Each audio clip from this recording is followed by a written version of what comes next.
1,00,000 మంది శివభక్తులతో కలిసి మహారుద్రాక్ష పూజలో పాల్గొనండి. వెంటనే కాల్ చేసి మీ పేరును నమోదు చేసుకోండి. అబ్బాయి వచ్చి హైదరాబాద్ లో ఉంటాడండి. సాఫ్ట్వేర్ కంపెనీలో జాబ్. ఒక్కడే అబ్బాయా మీకు? అవునండి. ఇప్పుడు మా అబ్బాయి పెళ్లి చేసుకోమంటే చేసుకోవాలంటున్నాడండి. నాకు ఒంట్లో బాగోదు అంతంత మాత్రమేనండి. ఏదో 4 లక్షలు వేద్దామని చూస్తున్నాను. ఏ సంబంధం తీసుకొచ్చిన అసలు ఏమీ చేసుకోనంటున్నాడండి. 3 నెలలు పోతున్నాడండి. వచ్చినప్పుడు పెళ్లి సొత్తిదోటి ఇంట్లో సామాన్లన్నీ నేల తీసుకుంటున్నాడండి. వయసులో ఉండేటప్పుడు వచ్చే సంబంధాలన్నీ ఆ వంక ఈ వంక చెప్పి పడేసింది. ఒక్కటి రాని ఇలా లవ్ చేసిన అమ్మాయిని కూడా ఒప్పుకోవాలా. ఆ అమ్మాయి నా ఇంటి ఎదురుగానే దిగింది. 6 అడుగులు ఎత్తున్న అమ్మాయిని తెచ్చి నాకు కడుతుంది. మొన్నేమో సంబంధాలను పట్టుకెళ్తే అంకుల్ అంటుంది ఆ అమ్మాయి. ఏడ సార్ ఎలా పోతాను నేను సంబంధాలకి? నా ఏజ్ ఎంత సార్? 20 ఉండేటప్పుడు వస్తాను పెళ్లి. ఇప్పుడు 30-40 వచ్చేస్తుంది దగ్గరలో. ఇంకెప్పుడు సార్ నేను పెళ్లి చేసుకుని పిల్లలు ఎప్పుడు కట్టాను? నా బతుకు అయిపోయింది. ఇంకా బతుకు అయిపోయాక పెళ్లి అయితే నాకు అర్థం కాదు సార్. అతని ఆవేదన అతనిది. 40 సంవత్సరాలు వచ్చిన వాళ్ళు కూడా పెళ్లి చేసుకుంటున్నారు. 2 పిల్లలు ఉన్న అమ్మాయిని తెచ్చి ఈ అమ్మాయిని పెళ్లి చేసుకోమంటుంది. అలా ఆయన చచ్చిపోయాడంటే నన్ను చేసుకోమంటుంది. కొన్ని సరితూగే సంబంధం అనేది తీసుకురండి. ఆంటీల్ని అంకుల్ని వీళ్ళందరినీ తీసుకొచ్చి. మొన్న వెళ్ళేటప్పుడు ఏమన్నది ఆమె? తీసుకోండి. ఎందుకు వస్తా ఎదురుగా దాన్ని చూస్తే నాకు మెంటలు వచ్చేస్తుంది. ఎవరు ఇంటి ఎదురుగుండా వచ్చిందంట సార్.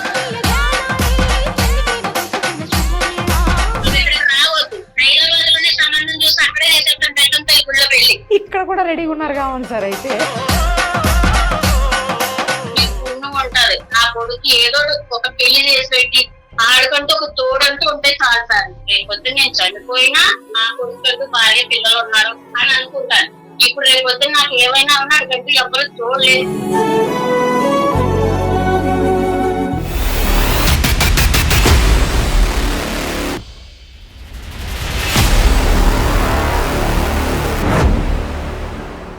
సుమన్ టీవీ అందమైన జీవితం కార్యక్రమానికి స్వాగతం. ప్రస్తుతం మనతో పాటు ఉన్నారు ప్రముఖ సైకియాట్రిస్ట్ డాక్టర్ కళ్యాణ్ చక్రవర్తి గారు.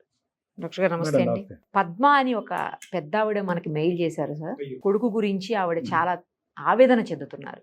ఎందుకు ఏంటి ఆవిడ మాటలోనే విందాం. Sure madam. హలో అమ్మా, నమస్తే అమ్మా. పద్మ గారేనా? అవునండి. ఎవరండి మీరు? అమ్మా నేను నిరుపమ, సుమన్ టీవీ అందమైన జీవితం కార్యక్రమం నుంచి కాల్ చేస్తున్నాను. మీరు మాకు మెయిల్ చేశారు కదా, అందుకనే ఫోన్ చేశానమ్మా. కానీ మీకు పెద్దవాళ్ళు కదా, మీకు మెయిల్ చేయటం ఎలా వచ్చింది? నాకు అదే అడుగుదాం అనుకుంటున్నా. అదే అనుకున్నాను. ఓకే ఓకే, వేరే వాళ్ళతో చేపించారా? సరే అమ్మా. మనతో పాటు డాక్టర్ కళ్యాణ్ చక్రవర్తి గారు కూడా ఉన్నారు. ఒక్కసారి మీకు అసలు ఏం కష్టం వచ్చింది, ఎందుకు మీరు మాకు మెయిల్ చేపించారు, ఆ వివరాలన్నీ చెప్పాలమ్మా ఇప్పుడు. సరేనా? నమస్తే పద్మ గారు. నమస్తే సార్. చెప్పండి అమ్మా. నా పేరు పద్మ అండి. అమ్మా. మా ఆయన గారు రీసెంట్ గానే తన పేరండి. అయ్యో.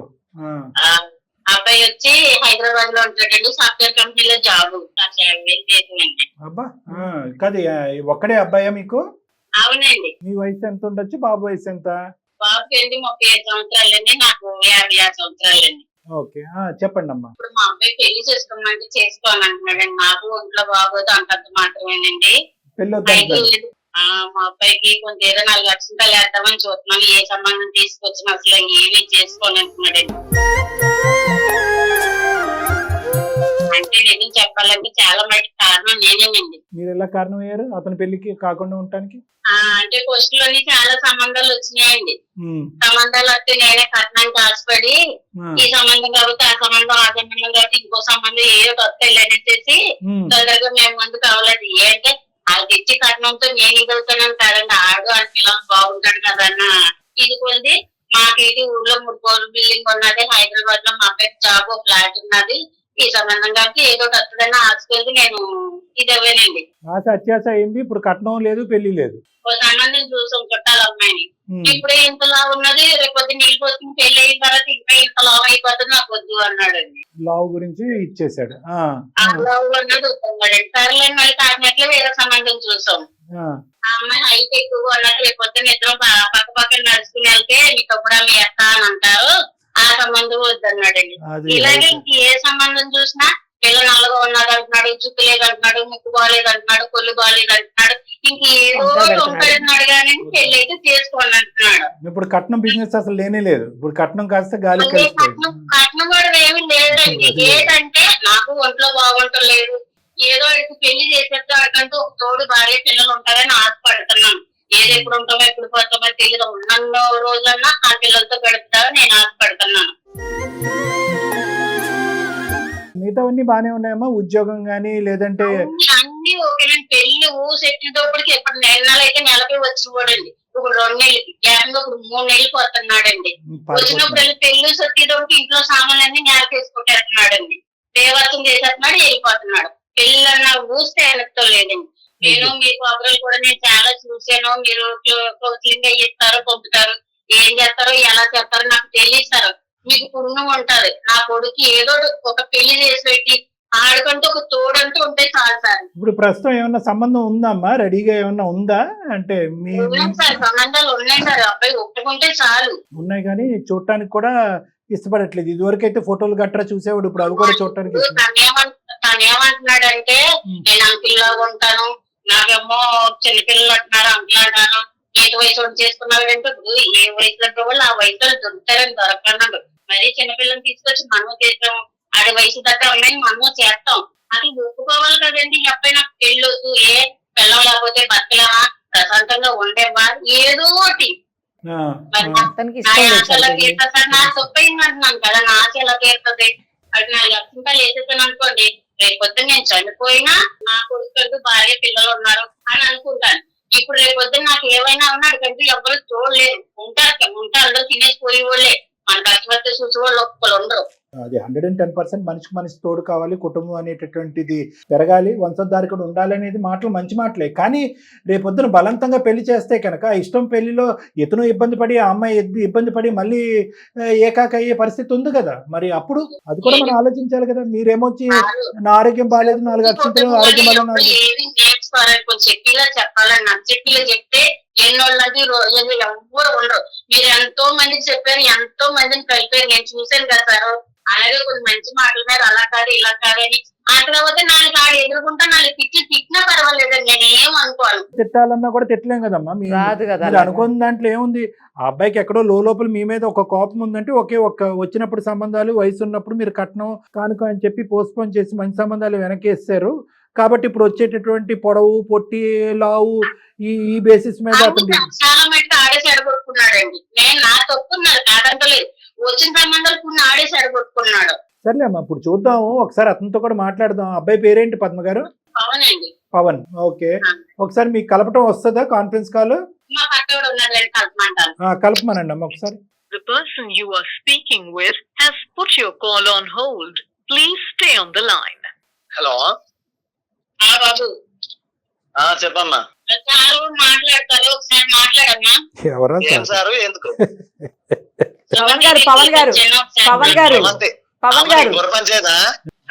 పవన్ గారు ఒక్క నిమిషం.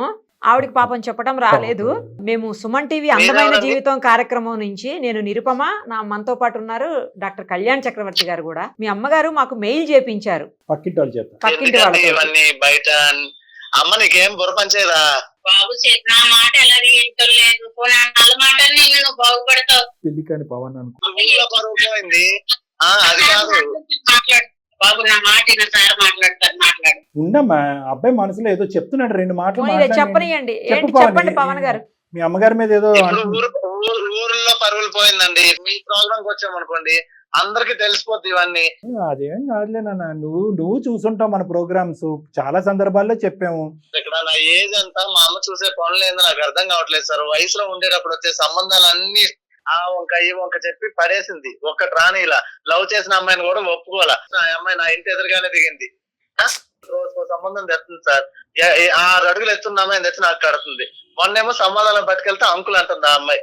ఏడ సార్ ఎలా పోతాను నేను సంబంధాలకి? నా ఏజ్ ఎంత సార్? 20లో ఉండేటప్పుడు వద్దంటే పెళ్లి, ఇప్పుడు 30-40 వచ్చేస్తుంది దగ్గరలో. ఇంకెప్పుడు సార్ నేను పెళ్లి చేసుకుని పిల్లలు ఎప్పుడు కట్టాను? నా బతుకు అయిపోయింది. ఇంకా బతుకు అయిపోయాక పెళ్లి అయితే నాకు అర్థం కాదు. పాపం సార్, అతని ఆవేదన అతనిది. కాదు నాన్న, నువ్వు అలా అంటుంటే మేము ఏం మాట్లాడలేకపోతున్నాం, ఒకళ్ళు అంకుల్ అని ఒకళ్ళు ఆంటీ అని. సరే అవన్నీ కాదు. ఎలా సార్ అది? ఆ చిన్నపిల్లని చేసుకుంటే రేపు ఏమంటున్నావు నువ్వు ఊరంతా? వయసుకు తగ్గ 40 సంవత్సరాలు వచ్చిన వాళ్ళు కూడా పెళ్లి చేసుకుంటున్నారు. ఆ చేసుకున్నారు. వయసు కూడా బాగా 20 సంవత్సరాలు ఉండేటప్పుడు ఒప్పుకోలేదు. చేసుకున్నాక ఏమైంది? ఉండమ్మా ఏదో మొన్న చెప్తున్నా. సార్ ఇద్దరు పిల్లలు ఉన్న అమ్మాయిని తెచ్చి ఈ అమ్మాయిని పెళ్లి చేసుకో అంటుంది. అలా ఆయన చచ్చిపోయాడంటే నన్ను చేసుకోమంటుంది. నిన్ను పిల్లలు ఏం సార్ ఇది? పెట్టుకోమంటారా? అలా కాదు నాన్న, ఏదో ఒకటి పెళ్లి అయితే చాలు అన్నట్టు ఉన్నట్టుంది ఆవిడ. అమ్మ తొందరపాటు, అసలు అమ్మ గుర్రం మీద స్వారీ చేస్తుంది. అలా కాదు పద్మ గారు, బాబు చెప్పేటటువంటి దాంట్లో కొద్దిగా అబ్బాయి మంచి సాఫ్ట్వేర్ ఉద్యోగము, 1,50,000 ఎంతో శాలరీ వస్తుంది, హైదరాబాద్ లో గౌరవంగా బతుకుతున్నాడు. పోనీ సరితూగే సంబంధం అని తీసుకురండి, ఈ ఆంటీల్ని అంకుల్ని వీళ్ళందరినీ తీసుకొచ్చి. చేసుకుంటారంటే నేను ఏదన్నా ఉన్నాయి సార్ సంబంధాలు అటు చేసుకుంటారని అనాలి కదా. ఇప్పుడు ముసలోళ్ళు ఉన్నారు, వండి పెట్టి వాళ్ళు ఎవరో లేదనేసి ముసలోళ్ళు భార్య చనిపోయిన వాళ్ళే 2 పెళ్లిళ్ళు 3 పెళ్లిళ్ళు చేసేసుకుంటున్నారు. ఈడు వయసులో ఉన్నవాడు ఈడు చేసుకున్నట్టు అని నాకు అర్థం కాలేదు. నేను ఎప్పుడు చిన్నపిల్లనే, నా వయసు 37. నన్ను చిన్నపిల్లడు సంబంధం పిల్లలంటే చూస్తారు. ఎందుకు పిలుస్తాడు? పెళ్లి చేసుకున్నట్టు అబ్బాయిని పిలుస్తారేంటి? మొన్న వెళ్ళేటప్పుడు ఏమన్నది ఆమె? అంకుల్ టీ తీసుకోండి. ఏటైపోయింది? ఆ సార్ చెప్పిన తిండి బాబు నా మాట విను. ఏ తిన అమ్మ, నాకు చెప్తున్నాను, మెంటలు తెప్పించు నాకు. అయితే నేను చచ్చిపోయినా నీకు ఓకేనా? అందుకే ఇంటికి రాను, రాబోద్దు ఎట్లా నాకు ఇంటికి. ఇంటికి వస్తే అన్ని పగలగొట్టేస్తున్నావు. రాగానే మళ్ళీ కట్నాలు అనుకుంటూ బతికావు కదా, ఇప్పుడు నెలకు 2 లక్షలు ఇస్తున్నాను తీసుకో. నేనేం చేసుకుంటాను? ఆ డబ్బులు నీకు పిల్లవాళ్ళు పిల్లలు ఉండాలి, భార్య ఉండాలి. నేను ఇప్పుడు ఇంటికి వస్తా ఎదురుగా దాన్ని చూస్తే నాకు మెంటలు వచ్చేస్తుంది. లవరు ఇంటి ఎదురుగుండా వచ్చిందంట సార్. కాదు ఎవరు సార్ నేను లవ్ చేశాను సార్ అది ఇది అని చెప్పి సంబంధం క్యాన్సిల్ చేసేసింది. ఇంకా అమ్మాయి ఎదుర్కొంటే లైవ్ లోనే ఉందా? అమ్మాయి ఇంకా లైవ్ లోనే ఉంది ఎదుర్కొంటే. మా ఇంటి ముందు ఆయన పెళ్లి చేసుకున్నాడు. నేను ఇంటికి వెళ్తే ఆ మొహం ఎట్లా చెప్పమంటారు? ఒక ½ ఇంచులో మిస్ అయ్యావు. సరే అందుకే ఇంటికి వెళ్ళట్లేదు అంటున్నాడు. అంకుల్ అంటే ఇంకా 2 నిమిషాలు అక్కడ నిలబడలేదు సార్. నేను మళ్ళీ వచ్చి కూర్చోమంటారు. నాకు స్టే పనికిమాలలో ఉన్నా. బాబు నువ్వు ఒక పని చేయి బాబు, నువ్వు ఇక్కడికి రావద్దు. హైదరాబాద్ లోనే సంబంధం చూసి అక్కడే చేసేస్తాను బెల్లంపల్లి గుళ్ళో పెళ్లి. ఇక్కడ కూడా రెడీ ఉన్నాడు సార్. అయితే పెళ్లి ఆ పెళ్లి దృష్టిలో పెళ్లి పెళ్లి పెద్దంతల్లి గుడిలో చేసేది అంటే నేను ఏదో విధంగా నీకు ప్రశాంతంగానే బతుకుతున్నాను. ప్రశాంతంగా తిను, నలుగురు పైన రోజు ఓకే. నీకు రేపు పొద్దున తోడు ఎవరుంటారు? నీకు ఒంట్లో వెళ్ళిన సార్ చెప్తే ఏంటో నా సార్ ఎంతో మంది చెప్పి ఎంతో మందిని కలిపారు ఆయన. వీడియోలు నేను చూస్తాను, కాదనట్లా మంచిగానే చెప్తారు. కానీ ఇప్పుడు నా ఏజ్ అది కాదు కదమ్మా. నువ్వు ఎక్కడికి వెళ్ళినా ఉపయోగం ఉండదు. 37 సంవత్సరాలు ఎక్కి ఏం కాదు పవన్, నా మాట నా సార్ చెప్పినట్టు పోనీ ఆ సార్ చెప్తారు. అమ్మ నువ్వు అమ్మవి, నేను ఎంత పెద్దోడినైనా నీకు చిన్నోడిని. అంకుల్ అన్న వాళ్ళకి తెలుసు, మొహం మీద ఉమ్మేసిన వాళ్ళకి తెలుసు. నవ్వుతున్నారు అటు చూసి ఇటు చూసి. సార్ ఇలాగే మాట్లాడుతున్నారు. ఏం మాట్లాడండి మీరు ఇందాక అన్నారు కదా పెళ్లి గారు. పవన్ ఇది నాన్న హాస్యం తర్వాత ఒక్క 2 నిమిషాలు విన్నానా? అమ్మ పద్మ గారు మీరు 2 నిమిషాలు ఓపి పడతానంటే నేను బాబుతో మాట్లాడతాను. ఒకటి ఇప్పుడు మీరు పెళ్లి అని చెప్పి అతని జీవితం మీద పెళ్లి అంటేనే విరక్తి, పెళ్లి అనే పదం అంటేనే వాంతి అయ్యేటట్టుంది.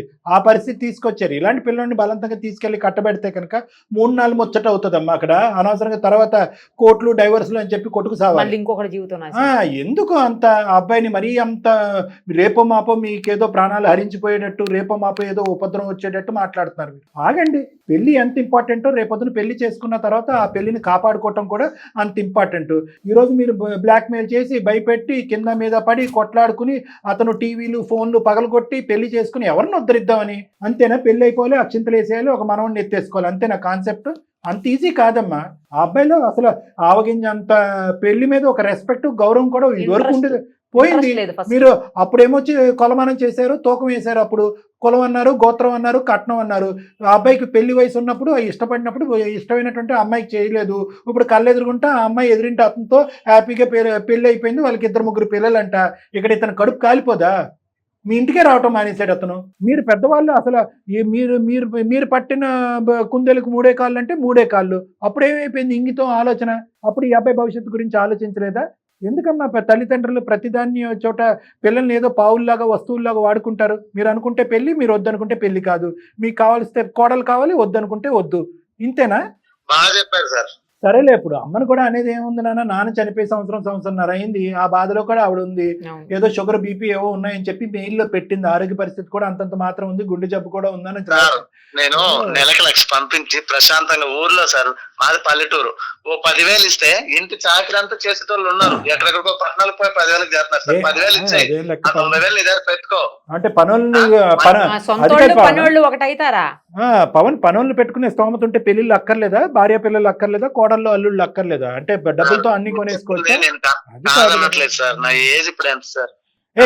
ఇంకో పవన్ 10 సంవత్సరాలు అయితే నా బతుక అయిపోయినట్టే సార్. ఈ 10 సంవత్సరాల్లో ఎప్పుడు పిల్లల్ని అంటాను, ఎప్పుడు ఇంకా వాళ్ళకి ఎవరు ఉంటారు సార్ నేను లేకుండా? నువ్వు 57కి మీ అమ్మగారి వయసు అయిపోయింది అంటున్నావు, నువ్వు 37కే నీ వయసు అయిపోయింది అంటున్నావు. బిలే ఉన్నారు తల్లి కొడుకులు, అది కాదు కదా. 37 ఏంటి, 37కి ఎందుకు అంత నువ్వు అంత ఇది అయిపోతున్నావు? చాలా మంది 34, 35, 36, 37 కూడా చేసుకుంటున్నారు. ఎటొచ్చి అమ్మకు వచ్చిన తొందరపాటు ఏంటంటే ఫిల్టర్ చేయకుండా ఎవడు దొరికితే వాడిని తీసుకొచ్చి అమ్మాయిని తీసుకొచ్చేసి క్యూలో పెట్టేసేటప్పటికి నీకు అసహ్యం కలుగుతుంది. అమ్మ అసలు మ్యాచింగ్ చూడట్లేదు, ఆవిడకున్న తొందరపాట్లు ఏంటంటే సార్ పెళ్ళే 3 పిల్లలు ఉన్నారు సార్, ఆమెకి తీసుకొచ్చి చేసుకో అంటుంది. మరీ టూ మచ్ అమ్మ పద్మ గారు, అసలు కరెక్ట్ గా లేదు. మంచి ఆమె, నేను వాళ్ళ ఇంటికి వెళ్తుంటాను అప్పుడప్పుడు, ఎట్లా సార్ అనేది? అమ్మ పద్మ గారు ఒకటి, ఇప్పుడు నేనేమంటున్నానంటే అమ్మ చూడండి, చిన్నపిల్లలు కొంతమంది ఉంటారు, స్కూల్ అంటే భయం అంటారు. తల్లిదండ్రులు ఏం చేస్తారు, అరే స్కూల్కి ఎప్పుడు వెళ్తావు, ఇప్పుడు వెళ్తావు, రేపు వెళ్తావు, ఎల్లుండి నుంచి వెళ్తావు అని చెప్పి స్కూల్ అంటే కనుక కొన్ని 2-3 రోజులు పోయిన తర్వాత, ఒక 2-3 వారాలు పోయిన తర్వాత అది స్కూల్ అంటేనే వాంతి అవుతుంది. అలా చేస్తారు మీరు పెళ్లి గురించి. అంటే పెళ్లి అనేటటువంటిది ఒక అసహించుకుని ఏవగించుకుని పెళ్లి వద్దు అనే సబ్జెక్ట్ కాదు ఈ అబ్బాయి.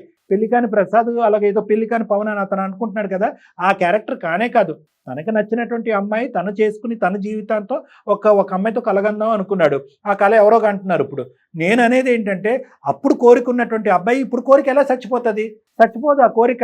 ఎటొచ్చి ఏంటంటే అది కట్ చేసింది మీరే, ఇప్పుడు 3 పిల్లలు ఉన్న తల్లిని తీసుకొచ్చింది మీరే. అంటే పెళ్లి ఎప్పుడు చేసుకోవాలి అనేది మీరే డిసైడ్ చేస్తారు, ఎవరిని చేసుకోవాలనేది డిసైడ్ చేస్తారు. పెళ్లికి ముందే పిల్లలు ఉండాలా లేదా అనేది కూడా మీరు డిసైడ్ చేస్తారా? నేనేమంటున్నానంటే పద్మ గారు, మీ వయసుకి నేను గౌరవిస్తున్నాను, మీ బాధను నేను అర్థం చేసుకోగలను. భర్త పోయిన తర్వాత వంశధారకుడు కొడుకు కంటే కనుక అది చూసుకుని మురిసిపోవచ్చు, నా ఆఖరి రోజులు హ్యాపీగా ముందుకెళ్ళిపోవచ్చు అనే ఆలోచనలో మీరున్నారు. కానీ దానివల్ల ఆ భయం వల్ల ఏమవుతుందంటే తొందరపాటుతనం పెరిగిపోయింది, అనాలోచితం పెరిగిపోయింది, భయం ఎక్కువైపోయింది. సో ఏమంటున్నారు, ఎవరో ఒకరు వస్తారు, ఇరుగు పొరుగు మీ చుట్టాలు అందరూ ఉంటారు కదా, ఏ పవన్కి ఎప్పుడు పెళ్లి చేస్తావు అని అంటూ ఉంటారు కదా. అది ఏమొచ్చి మీ కత్తుల్లో గుచ్చుకునేటప్పటికి ఎవరో ఒకరు ఏదో సంబంధం తీసుకొచ్చేటప్పటికి వద్దు, ఇది కుదురుతుంది, ఇది కుదరదు, పవన్కి ఇది నచ్చుతుంది, నచ్చదు అనే బేసిక్ అసెస్మెంట్ మీరు చేయట్లే. డైరెక్ట్గా వాళ్ళు ఫోటో ఇవ్వటం, ఇక్కడ పంపించడం, పెళ్లి చూపులు ఎప్పుడు. పెళ్లి చేయటం ఇంపార్టెంట్ కాదు, ఎటువంటి అమ్మాయిని తీసుకొస్తే కనుక పవన్ అంగీకరిస్తాడనేది మినిమం ఆలోచన మీరు చేయండి. ఏది తీసుకొస్తే అది తీసుకొచ్చేయటం వల్ల పవన్ ఏమైంది, ఆఖరి మీ మీద ఒక కోపం వచ్చేసింది, ఇంటి మీద కోపం వచ్చేసింది, ఒక ఏవగింపు, ఒక అసహ్యం కలిగేసి ఆఖరికి తల్లి కొడుకుల బంధం పోయింది. ఇక్కడ పెళ్లి అనే కాన్సెప్ట్తో పెళ్లి చేసుకున్నప్పుడు సుఖపడతాడు, 2 పిల్లలు అంటాడు అనేది దూరం విషయం. తల్లి కొడుకుల బంధం తెగిపోయింది ఇక్కడ. చాలా బాధ. ఇప్పుడు సుమన్ టీవీ కలపాల్సి వస్తుంది. నువ్వు ఫోన్ చేస్తేనే అమ్మ తిన్నావా, బాగున్నావా, ఆరోగ్యం ఎలా ఉంది అనే మాటలు ఇద్దరు వైపు అడుక్కోకుండా, అరే బాబు సంబంధం తీసుకొచ్చాను, పెళ్లి చేసుకుంటాం అనే మాట ఒకటే అతను వినిపించుకునేటప్పటికీ అసలు మీ ఫోనే ఎత్తట్లేదు, మీ మొహమే చూడట్లేదు, మీ ఊరే రావట్లేదు. ఇదేనమ్మా పెళ్లి చేసి మనం ఉద్ధరించేది. కాబట్టి నేను అనేది ఏంటంటే పద్మ గారు, నేను ఇంకో 2-3 మాటలు పవన్తో మాట్లాడే ముందు మీ మనస్సాక్షి మీద మీరు చెయ్యేసుకుని, అనవసరంగా నేను తొందరపడను, కొంతకాలం దీనికి ఒక వ్యవధినిస్తాను, కొంతకాలం అంటే కనుక ఇంక 3 సంవత్సరాలు నన్ను కాదు, కొంతకాలం ఈ టాపిక్ తప్ప కొన్ని వారాలు, కొన్ని నెలల పాటు ఈ టాపిక్ తప్ప ఒక తల్లి కొడుకులు సర్వసహజంగా మాట్లాడుకునే మిగతా టాపిక్లు అన్నీ మాట్లాడుకోండి, బాబుని ఇంటికి రానివ్వండి. ఎవరైనా పవన్కి పెళ్ళి ఎప్పుడు అంటే కనుక నోరు మూసుకోండి అని చెప్పి మర్యాదపూర్వకంగా వాళ్ళకి చెప్పండి. ఇదే సబ్జెక్టు మీద ఏ డిస్కషన్ మీ ఇద్దరి మధ్యన కానీ, మీ ఇరుగు పొరుగు మధ్యలో కానీ, మీ చుట్టాలలో కానీ జరగకూడదు. కొంతకాలము వ్యవధినివ్వండి, గ్యాప్నివ్వండి, బాబుని సేద తీరనివ్వండి, ఊపిరి పీల్చుకోనివ్వండి ప్లీజ్. ఇది నా విన్నపం. ఇది నెంబర్ 1. పవన్, నాది ఒకటే మాట నాన్న, అమ్మది అభద్రత అనుకో, భయం అనుకో, అనాలోచితం అనుకో, ఏదన్నా అనుకో, I don't know what that is. నాన్నగారు ఈ మధ్యనే చనిపోయారు, పదే ఆ మాట అంటున్నాను, బాధపడు. దాంతో ఏంటంటే అమ్మకి ఇన్సెక్యూరిటీ, అభద్రత భావం పెరిగిపోయింది. ఏమో నేను చూడకుండానే ఒక పెళ్లి, ఒకటే ఒక కొడుకు కదా, 10 మంది ఉంటే 9 మంది పెళ్లి అయింది. అప్పట్లో నచ్చింది చేసేయంటే ఒప్పుకుందా నాన్న సరే నాన్న, పవన్ గతాన్ని తవ్వటం వల్ల నీ టైం వేస్ట్, నా టైం వేస్ట్, జరగబోయేది చేద్దాం. అమ్మ ఇప్పటి నుంచి కొన్ని రోజులు గ్యాప్ వరకు పెళ్లి అనేటటువంటి ప్రస్తావన తీసుకురాదు. తర్వాత నెంబర్ 1. నెంబర్ 2, దయచేసి నీ వయసును ఓవర్ ఎస్టిమేట్ చేయొద్దు. ఈరోజు కాళ్ళు చేతులు అన్నీ బాగానే కదులుతున్నప్పుడు అన్నీ బాగానే ఉంటాయి. రేపొద్దున నా అనేటటువంటి తోడు కావాల్సినటువంటి అవసరం ఉంది. పెళ్లి యొక్క ప్రాముఖ్యత గురించి నన్ను మాట్లాడమంటే కంటిన్యూస్గా ఒక 10 గంటలు మాట్లాడతాను. కానీ ఇప్పుడు అంత టైం లేదు కాబట్టి అది కూడా నేను మాట్లాడట్లేదు. నువ్వు పెళ్లి అనేటటువంటి సబ్జెక్ట్ పదే పదే అమ్మ నీ దగ్గర తీసుకురావటం వల్ల నీలో ఒక చిరాకు కోపం ఏర్పడిందని నాకు అర్థమైంది. అమ్మ స్టెప్ బ్యాక్ అవుతుంది. ఈ సబ్జెక్ట్ గురించి అమ్మ కానీ నీకు నచ్చినటువంటి నీ కుటుంబ సభ్యులు ఎవరు కానీ నీ స్నేహితులు కానీ ఎవరు కూడా మాట్లాడకుండా మనం ఒక ఏర్పాటు చేద్దాం. కానీ దయచేసి నీ వయసును ఓవర్ ఎస్టిమేట్ చేయొద్దు. దయచేసి ఇంకా పెళ్లి వద్దు, నాకు వయసు మీరిపోయింది అనే ముద్ర నీ మీద నువ్వు వేసుకోవద్దు. నీకు సరితూగేటటువంటి సంబంధం తీసుకొచ్చేటటువంటి బాధ్యత మీ అమ్మగారు రానున్న రోజుల్లో తీసుకుంటారు.